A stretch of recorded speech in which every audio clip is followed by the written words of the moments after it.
I hope you are doing well. Students, as you know that you are staying at your home and taking the online classes, and your subject teacher is doing the hard work for giving the videos, right? And your subject teacher is expecting from you that you must watch the video, give your valuable feedback to the teacher, right? Whatever the queries you have, whatever the doubts you have, you can ask to your subject teacher. With this, let me introduce myself.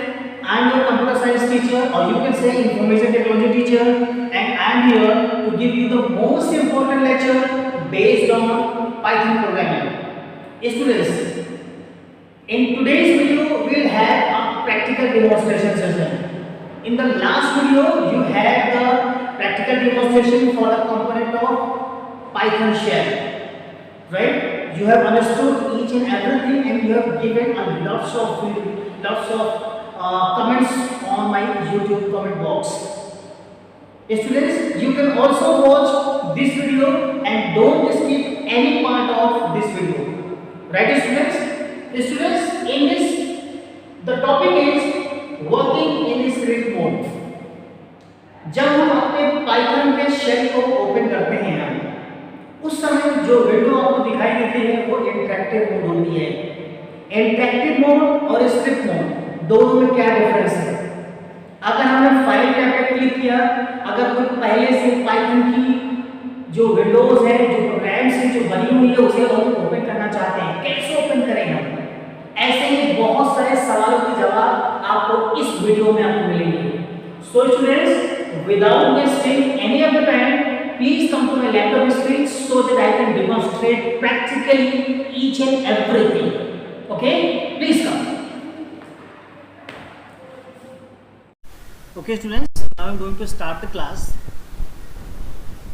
As you know that in today's class we are going to discuss about how we are going to work in script mode. मतलब क्या हुआ कि आप अपने programmes को script mode में कैसे बनाएंगे। आप अभी तक आपने प्रीवियस वीडियोस में इंटरेक्टिव मोड में कैसे प्रोग्राम्स बनाते हैं ये आपने देखा था, ठीक है। उसके जो कंपोनेंट्स हैं वो भी आपने अच्छे से समझ लिए थे। अब इस वीडियो में किस तरीके से आप अपने प्रोग्राम्स को बनाएंगे स्क्रिप्ट मोड में, ये हम देखेंगे, ठीक है। सो फर्स्ट ऑफ ऑल मैं अपने जो पाइथन के इंटरफेस है वो मैं ओपन करने जा रहा हूँ। So just I am going to double click on that. Now I am just going to wait for that. Students, now it's open. Let me maximize the window. Now in this is your Python prompt, and in this Python prompt I am just going to give you a most important description about two things. Okay, after that we're going to describe how we're going to work with the script mode, right? So first thing I'm going to describe here, that if you are having a print function, right? So the reason behind it, I am going to tell you this information, that Python is the case sensitive language. Yes, Python is the case sensitive language, right? It means that Python giving the difference between capital letter as well as small letter. Okay चलिए इस चीज़ को हम एक छोटे से programme से समझते हैं हम कि पाइथन को केस सेंसिटिव प्रोग्रामिंग लैंग्वेज कहा गया है। कैसे, मैं आपको इसका जो प्रूफ है वो देने जा रहा हूँ मैं, ठीक है। चलिए मैं क्या करता हूँ, यहाँ पर मैंने यहाँ लिखा प्रिंट, और प्रिंट लिखने के बाद मैं यहाँ पर प्रिंट करता हूँ यहाँ पर computer science. Okay, let's go to print computer science like this. I am going to press enter. See, the computer science is printed here. Now I have written the print function with starting with a small p, right? Now I'm going to write the same thing with print function, but p is in capital, and then let's see whether the Python is giving any kind of error or not, right? See, print I have written here, then parenthesis, then after I have used here double quotation mark, computer then science. Okay, parenthesis closed.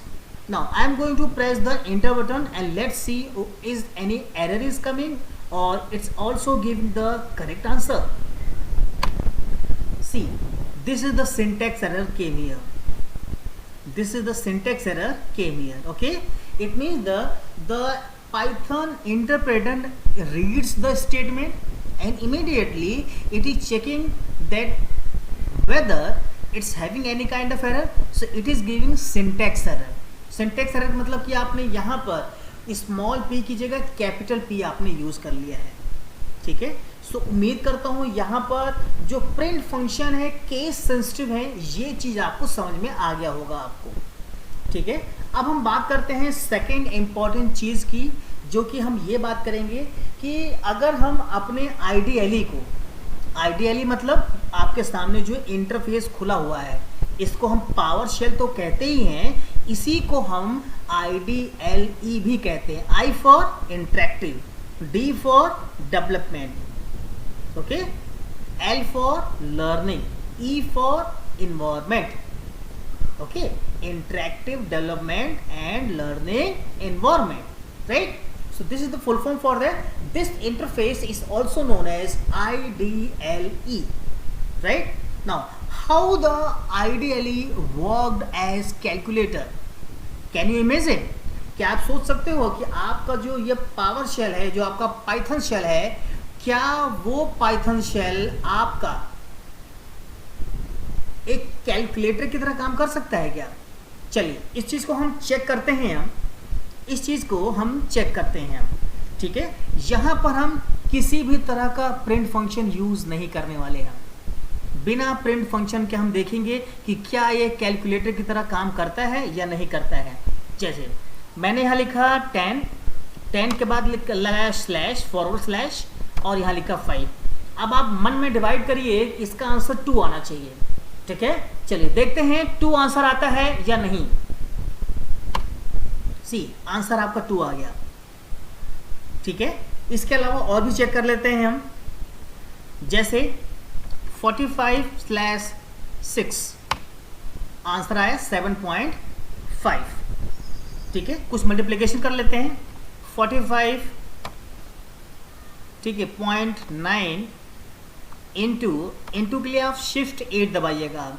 अगर आप multiply करना चाहते हैं तो आप क्या करेंगे, shift और 8 प्रेस करेंगे आप, ठीक है। अब मैं यहाँ पर मल्टीप्लाई करता हूँ 2 से, सी 91.8, ये आपका रिजल्ट हो गया। सो कहने का मतलब ये हुआ कि यहाँ पर आपका ये जो आईडीएलई है ये कैलकुलेटर की तरह काम कर रहा है ये, ठीक है। अब आपको यहाँ पर ध्यान ये देना है कि यहाँ पर जो आपने मैथ्स में पढ़ रखा है BODMAS, ठीक है, bracket, of, division, multiplication, addition, subtraction, BODMAS का फ्लो फॉर्म है ये। तो यहाँ पर ये BODMAS यहाँ अप्लाई हो रहा है, ठीक है, और BODMAS के हिसाब से यहाँ पे आपकी कैलकुलेशंस हो रही हैं यहाँ पर, ठीक है। So students, right now this is the way to have your IDLE as a calculator, okay? So students, अभी तक मैंने आपसे 2 चीज़ें डिस्कस की हैं। नंबर 1 कि प्रिंट आपका केस सेंसिटिव लैंग्वेज है, और दूसरा मैंने डिस्कस किया कि आप यहाँ पर अपने IDLE को कैलकुलेटर की तरह यूज़ कर सकते हैं आप, ठीक है। आप यहाँ पर एडिशन, सब्ट्रैक्शन जो भी करवाना चाहें करवा सकते हैं आप, ठीक है। अब यहाँ पर इतना समझने के बाद now it's time to have how to work in script mode, कैसे हम स्क्रिप्ट मोड में काम करेंगे हम, ठीक है। स्क्रिप्ट मोड में काम करने का तरीका बहुत ही आसान है। पहले मैं इसको बंद कर देता हूं यहाँ से। मैं आपको यहाँ पर 2 अलग अलग मेथड बताऊंगा आपको। मैं यहाँ पर स्क्रिप्ट मोड में काम करने का जो तरीका है वो मैं 2 अलग अलग तरीका बताऊंगा, मेथड 1, मेथड 2, ओके। सो पहले हम बात कर लेते हैं कि इंटरेक्टिव मोड में और स्क्रिप्ट मोड में अंतर क्या है। सबसे जो मेजर डिफरेंस है, इंटरेक्टिव मोड में हम केवल और केवल स्मॉल प्रोग्राम्स को एग्जीक्यूट करते हैं, बनाते हैं। स्क्रिप्ट मोड में अगर आपके प्रोग्राम्स लंबे हैं लेंदी हैं तो आप स्क्रिप्ट मोड का यूज़ करेंगे, ठीक है। दूसरी चीज़, इंटरेक्टिव मोड में आपका जो आउटपुट है, ठीक है, वो एक कंप्रेस्ड फॉर्म में आपका आंसर मिलेगा, ठीक है। आपको मैं एक लाइन है बुक की, वो मैं अच्छे से समझाने की कोशिश करता हूँ मैं। Interactive mode is preferred for a small programs where only a few commands to be executed, that's why output in the interactive mode is compressed between statements. मतलब क्या हुआ, मान लेते हैं कि आपने इंटरेक्टिव मोड में कई सारी लाइनों को लिखा और लाइनों को लिखने के बाद आपने हर एक चीज़ को एग्जीक्यूट करा दिया। एग्जीक्यूट कराने के बाद अब आपको कोई स्पेसिफिक आउटपुट आपको सर्च आउट करना है तो आपको उसमें थोड़ा एफर्ट आपको करना पड़ेगा। लेकिन स्क्रिप्ट मोड में क्या होगा, स्क्रिप्ट मोड में आप एक प्रोग्राम बनाएंगे, उसका आउटपुट देखेंगे और वो एक स्पेसिफिक फाइल की तरह सेव हो जाएगा, ठीक है। सो आप ये जो डिफरेंस है, इस डिफरेंस को आप याद रखिएगा, ठीक है। अब हम बात करते हैं मेथड नंबर 1, ओके, कि किस तरीके से काम करते हैं अपने स्क्रिप्ट मोड में। सबसे पहले आप स्टार्ट पे क्लिक करिए। स्टार्ट पे क्लिक करने के बाद नोटपैड यहाँ सेलेक्ट कर लीजिए आप इस तरीके से, या फिर आप ऑल प्रोग्राम्स का भी यूज़ कर सकते हैं, ऑल प्रोग्राम्स। उसके बाद एसेसरीज के बाद देखिए नोटपैड कहाँ लिखा हुआ है, ये रहा आपका नोटपैड, ठीक है। यहाँ से भी आप नोटपैड ओपन कर सकते हैं आप, ओके। और आप डायरेक्ट ओपन करना चाहें तो आप यहाँ पे देखिए सर्च बॉक्स है, सर्च बॉक्स में आप टाइप करिए नोटपैड इस तरीके से, और नोटपैड देखिए ऊपर आ गया, क्लिक करिए, नोटपैड आपका ओपन हो जाएगा। अब नोटपैड देखिए, अब आपका यहाँ पर नोटपैड जो आपका है वो फिलहाल आपका अनटाइटल्ड है। देखिए आपका जो टाइटल बार में है, देखिए यहाँ आपको दिख रहा होगा अनटाइटल्ड, ठीक है। अभी आपने कोई भी फाइल का नाम आपने नहीं दिया है, ठीक है। तभी काम करते हैं हम, सबसे पहले एक छोटा सा प्रोग्राम बनाते हैं और छोटा सा प्रोग्राम बनाने के बाद फिर हम इसका जो आउटपुट हम देखते हैं। जैसे मैंने यहाँ लिखा, जैसे for example a = 10, b = 20, c = a + b, और यहाँ मैं यूज़ करता हूँ मैं प्रिंट, ठीक है। प्रिंट के बाद ये आपका यहाँ पर हो गया एक पैरेंथेसिस, यहाँ लिखूँगा the sum of two numbers is, ठीक है, डबल कोटेशन बंद, और यहाँ पे मैं लिख देता हूँ सी, ठीक है, यहाँ पे मैं लिख दिया सी। और यहाँ पर इन दोनों को सेपरेट करने के लिए कोटेशन, डबल कोटेशन को और सी को सेपरेट करने के लिए मैंने लगा दिया सी। ये एक छोटा सा प्रोग्राम है कि दो नंबर्स को किस तरीके से हम जोड़ते हैं हम। वैसे आप इंटरेक्टिव मोड बहुत आसानी से आपको मिल जाएगा, लेकिन आप स्क्रिप्ट मोड में काम कर रहे हैं तो मैंने एक नोटपैड में एक छोटे से प्रोग्राम को बना लिया है, ठीक है। अब मैं क्या करूँगा, यहाँ से फाइल में जाऊँगा, फाइल में जाने के बाद सेव पे क्लिक करूँगा। सबसे पहला काम, सेव पे क्लिक करने के बाद आप यहाँ लोकेशन चूज़ कर लीजिए कि किस लोकेशन पे आपको फाइल सेव करनी है। उसके बाद यहाँ पर आप अपने प्रोग्राम का नाम रखिए, जैसे मैंने रखा सम, और यहाँ .py ये लगाना ज़रूरी है, .py लगाना ज़रूरी है। अब आप कर दीजिए ओके, ठीक है, फाइल आपकी सेव हो गई है।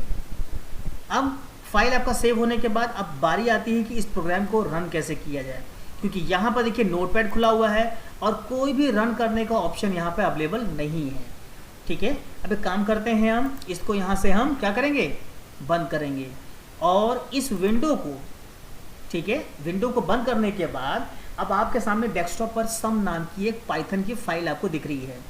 Now students what you will do, just right click करने के बाद एडिट में जाएंगे हम, एडिट विथ IDLE, और यहाँ पे ऑप्शन दिखाई देगा, यहाँ पर एडिट विथ IDLE 3.7 क्लिक कर दिया मैंने। यहाँ पर क्लिक करने के बाद अब आपकी फाइल ओपन हो रही है। ये देखिए, ये रहा आपका प्रोग्राम, और यहाँ देखिए ये पाइथन में ही ओपन हुआ है ये। अब आप क्या करेंगे, यहाँ पर अब आप जाएंगे रन ऑप्शन पे और क्लिक करेंगे रन मॉड्यूल पे, ठीक है, या आप कीबोर्ड से F5 भी प्रेस कर सकते हैं आप। क्लिक कर दिया हमने। क्लिक करने के बाद वेट करिए अपने आउटपुट का। सी, अब आपको यहाँ पर आउटपुट दिख रहा होगा, the sum of two number is 30, ठीक है, उम्मीद करता हूँ यहाँ पर कि मेथड नंबर 1 आपको अच्छे से समझ में आ गया होगा। ठीक है, मेथड नंबर 1 आपको अच्छे से समझ में आ गया होगा। अब हम बात करते हैं मेथड नंबर 2 की। अब हम बात करते हैं मेथड नंबर 2 की। अब मेथड नंबर 2 में क्या है आपका, फर्स्ट ऑफ ऑल हम पाइथन के जो हमारा इंटरफेस है वो ओपन करेंगे यहाँ पर। So I have clicked on the icon which is available on the taskbar. Now waiting for the interface. Now the interface is open and I have clicked on maximize. ठीक है, maximise मैंने कर दिया है। और मैक्सिमाइज करने के बाद अब हम क्या करते हैं, यहाँ पर सबसे पहले जाएंगे फाइल में और फाइल के बाद क्लिक करेंगे न्यू ऑप्शन पे। न्यू पे हमने क्लिक कर दिया। न्यू पे क्लिक करने के बाद मैक्सिमाइज कर लीजिए। अब आपके सामने एक अनटाइटल्ड पावर जो आपका पाइथन शेल है ओपन है। अनटाइटल्ड पाइथन शेल ओपन हो चुका है आपका। और यहाँ पर मैंने कॉपी, यहाँ पर आप अब एक प्रोग्राम बनाएंगे हम। सबसे पहले a इक्वल टू मैंने लिखा 10, फिर मैंने लिखा b equal to 40, c equal to a plus b, और यहाँ लिखा मैंने प्रिंट पैरेंथेसिस। अब आप देखिए यहाँ पर आपको यहाँ पर जो कुछ हिंट भी आपको दिख रहा होगा यहाँ पर। ठीक है, the sum of 2 numbers is, ठीक है, और यहाँ लगाइए कॉमा। ठीक है, देखिए मैं आपको ये चीज़ प्रिंट फंक्शन का यूज़ कैसे करना है ये मैं आपको सेपरेट वीडियो में आपको बताऊंगा कि ऐसे कौन कौन से तरीके हैं जिसमें कि हम प्रिंट फंक्शन का डिफरेंट तरीके से यूज़ कर सकते हैं। ठीक है, आप उसके लिए बिल्कुल भी परेशान मत होइए आप। ठीक है, अभी अब ये केवल आपको इतना समझना है कि इंटरेक्टिव मोड के अलावा जो स्क्रिप्ट मोड है उसमें हम काम कैसे करते हैं, बस इतना ही हमें समझना है। ठीक है, ये हमारा बन गया छोटा सा प्रोग्राम। छोटा सा प्रोग्राम बनने के बाद अब हम इसको सेव कर लेते हैं। हम मैंने फाइल पे किया, फाइल पे जाने के बाद सेव पे क्लिक किया। अब हम ब्राउज करते हैं। हम local disk C, user, profile name, desktop, और यहाँ पर हम लिख देते हैं sum1.py। ठीक है, अब हम करेंगे सेव। फाइनली ये जो आपका प्रोग्राम है वो आपका सेव हो चुका है। ठीक है, ये आपका प्रोग्राम सेव हो चुका है। अब सेव होने के बाद अब आपको क्या करना है, रन करना है। रन करने का प्रोसेस बिल्कुल वही है जो आपने पहले किया था। रन पे गए, रन टैब में गए, रन मॉड्यूल पे गए, F5 पे आपने क्लिक कर दिया। ठीक है, ऑप्शन दे रखा है, ये देखिए रिजल्ट आपको मिल गया। The sum of 2 number is 50। ठीक है स्टूडेंट्स, उम्मीद करता हूँ यहाँ तक आपको किसी भी तरह का कोई डाउट नहीं होगा। आपको दोनों ही मेथड आपको समझ में आए होंगे। ठीक है, स्टूडेंट्स अब मैं इस विंडो को क्लोज कर देता हूँ। मैं ये आपकी विंडोज़ क्लोज हो गई अब। और यहाँ पर अब इस वीडियो में आपने टोटल 3 चीज़ें देखी हैं आपने। Number 1, Python is a case sensitive language. इसको मैंने इस बात में साबित किया कि ये वाकई में ये एक केस सेंसिटिव लैंग्वेज है ये। उसके अलावा नंबर 2 आपने ये देखा, जो आपका आइडियली है, जो आपका पाइथन शेल है वो कैलकुलेटर की तरह भी काम कर सकता है। ये भी चीज़ मैंने आपको करके दिखाया। और तीसरी चीज़ मैंने आपको बताया कि स्क्रिप्ट मोड में हम किस तरीके से अपने प्रोग्राम्स को बनाते हैं। तो इतनी सारी चीज़ें आपने देखी। अब हम मिलेंगे नेक्स्ट वीडियो में, और नेक्स्ट वीडियो में कुछ नए टॉपिक्स को हम डिस्कस करेंगे। Okay, so students, I hope each and everything is very much clear to you. Okay? If you have any kind of doubt, any kind of query, you can ask to me. You have YouTube comment box, or you can use the WhatsApp number to contact with me. I'm always here to help you, and I will try to resolve your questions as early as possible. So students, now it's time to say thank you so much for watching this video. Just subscribe my channel, okay? And after subscribing, just give your valuable feedback to me. Also, one more thing, don't forget to press the bell icon, because bell icon gives you one kind of notification for my latest videos. Okay students, once again, thanks a lot.